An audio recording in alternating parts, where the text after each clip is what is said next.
Hi friends, இன்னைக்கு வந்து சிங்கப்பூரில் துருவின தேங்காய் நான் எப்படி பண்ணுறேன் அப்படிங்கிறத பற்றி காமிக்க போகிறேன். இந்த வீடியோ மோஸ்ட்டாக வந்து சிங்கப்பூர், மலேசியா, ஹாங்காங் அது மாதிரி நியரிங் கண்ட்ரீஸில் இருக்கவங்களுக்கு கண்டிப்பாக யூஸ்ஃபுல்லாக இருக்கும். எனக்கு இன்ஸ்டாகிராமில் வந்து ஒரு 4-5 பேர் மெசேஜ் பண்ணியிருந்தாங்க, இந்த மாதிரி வந்து துருவின தேங்காய் சிங்கப்பூரில் இப்போ எப்படி ஹேண்டில் பண்ணுறீங்க அப்படின்ட்டு. ஸோ அவங்களுக்கு யூஸ்ஃபுல்லாக இருக்கட்டுமேன்னு சொல்லிட்டு தான் இந்த வீடியோ பண்ணுறேன். இப்போ வாங்க வீடியோக்குள்ளே போகலாம்.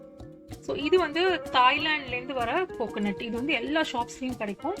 அண்ட் இது வந்து கொஞ்சம் டேஸ்ட் டிஃப்ரெண்ட்டாக இருக்கும். இதில் இருக்கிற தண்ணி வந்து பார்த்திங்கன்னா கொஞ்சம் டேஸ்ட் டிஃப்ரெண்ட்டாக இருக்கும். பட் உள்ளே இருக்கிற ஃப்ளஷ் வந்து நம்ம இந்தியன் கோகோனட்டில் இருக்கிற அதே டேஸ்ட் தான் இருக்கும். நான் வந்து இதில் இருக்கிற இளநீரை தனியாக எடுத்துகிட்டு அந்த ஃப்ளஷ் வந்து ஆக்சுவலி கொஞ்சம் திக்காக இருக்கும். அந்த ஃப்ளஷ்லேருந்து நான் கிரேட்டட் கோகோனட் பண்ண போகிறேன். ஃபர்ஸ்ட் உங்களுக்கு நான் கட் பண்ணி காமிக்கிறேன். ஸோ தாய்லாந்து கோகோனட்லேயே 2 வெரைட்டி கிடைக்கிறது. ஒன்று வந்து இந்த மாதிரி ஷேப்பில் இருக்கும். ஒன்று வந்து அவங்க ஆல்ரெடி கட் பண்ணி ஒரு ஸ்ட்ரா போட்டு வச்சுருப்பாங்க. ஸோ அந்த கட் பண்ணி ஸ்ட்ரா போடுறது வந்து அந்த அளவுக்கு ஃப்ளஷ் இருக்கிறதுல. ஸோ இந்த மாதிரி இருக்கிற தாய்லாந்து கோகோனட்டில் ஃப்ளஷ் வந்து நல்லா இருக்குது. ஸோ இதை ஃபஸ்ட்டு கட் பண்ண ஆரம்பிக்கலாம். ஸோ இந்த கோகோனட்டில் பார்த்தீங்கன்னா வந்து மேலே வந்து ஒரு கவர் மாதிரி இருக்கும், கிளிங் ராப் மாதிரி இருக்கும். ஸோ ஐ திங்க் இது ப்ரொடெக்ஷனுக்குன்னு நினைக்கிறேன். இது ஃபஸ்ட்டு நம்ம ரிமூவ் பண்ணிவிட்டு இந்த மாதிரி பெரிய சைஸ் கத்தி எடுத்துக்கோங்க.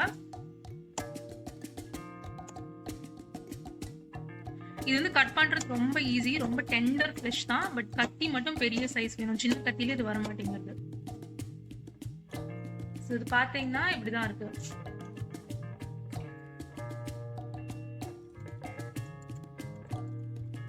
இந்த மேல் போர்ஷன் மட்டும் கொஞ்சம் ஹார்டா இருக்கும்.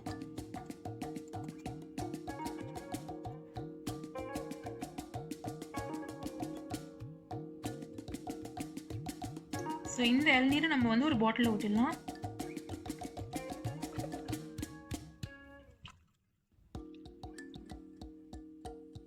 இந்த ஜக்கு பார்த்தீங்கன்னா 500 ml.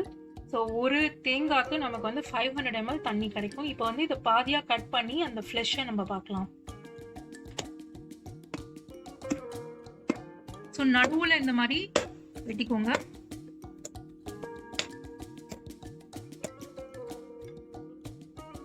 ஸோ வெட்டினதுக்கு அப்புறம் இப்படி தான் இருக்கு. ஸோ இது பார்த்தீங்கன்னா நல்ல திக் ஃப்ளஷ். இதை நம்ம வந்து நார்மலாக வந்து யூஸ்வலாக சாப்பிட முடியாது. அண்ட் இங்கே பார்த்தீங்கன்னா ஒரு சைடில் மட்டும்தான் எலஸாக இருக்குது, மீதி எல்லாமும் திக்காக இருக்குது. ஸோ இப்போ நம்ம இதை வழிச்சு எடுத்துடலாம்.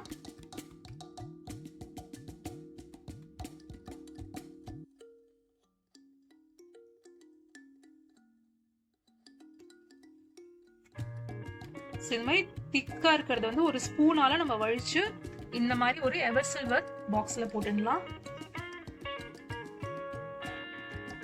ஆக்சுவலி ஸ்பூனில் ரொம்ப ஈஸியாக வந்துடும். அதே மாதிரி இதையும் பண்ணிடலாம். இந்த கோகோனட்ல தான் கொஞ்சம் வந்துட்டு ரொம்ப எலஸா இருக்கு. ஆக்சுவலி நிறைய கோகோனட்ல வந்து பாத்தீங்கன்னா நல்லா திக்காவே இருக்கும்.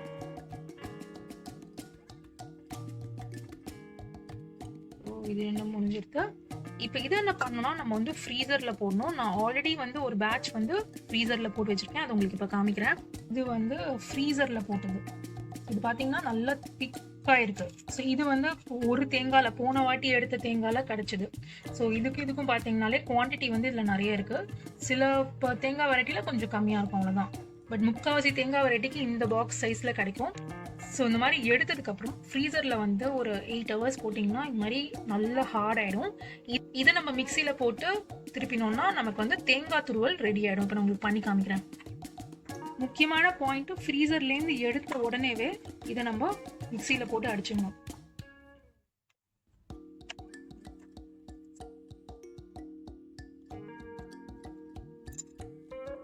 ஸோ கத்தியால இந்த மாதிரி இண்டிவிஜுவல் பீசஸ் எடுத்துருங்க.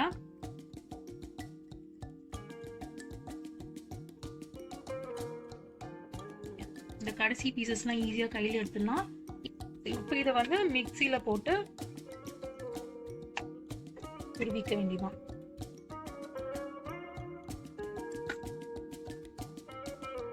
நான் வந்து ஃபர்ஸ்ட் 2 வாட்டி வந்து ஸ்பீட் நம்பர் 2ல அரைச்சிருந்தேன், ஏன்னா கொஞ்சம் ஹார்டா இருக்கும்.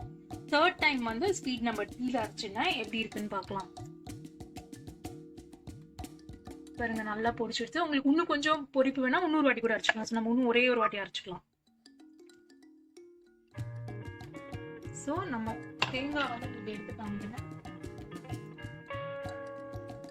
பாருங்க, சூப்பர் ஆயிடுச்சு தேங்காய், துருவின தேங்காய். இப்போ இதை நம்ம வந்து இந்த மாதிரி ஒரு பாக்ஸில் போட்டு ஸ்டோர் பண்ணிக்கலாம். ஸோ இதுதான் வந்து நான் அரைச்சதுக்கு அப்புறம் இருக்கிற துருவின தேங்காய். கிட்டத்தட்ட இந்த ஃபுல் பாக்ஸ் ஃபுல்லாக வந்துடுச்சு. இது எப்படி ஸ்டோர் பண்ணுங்கிறத சொல்கிறேன்.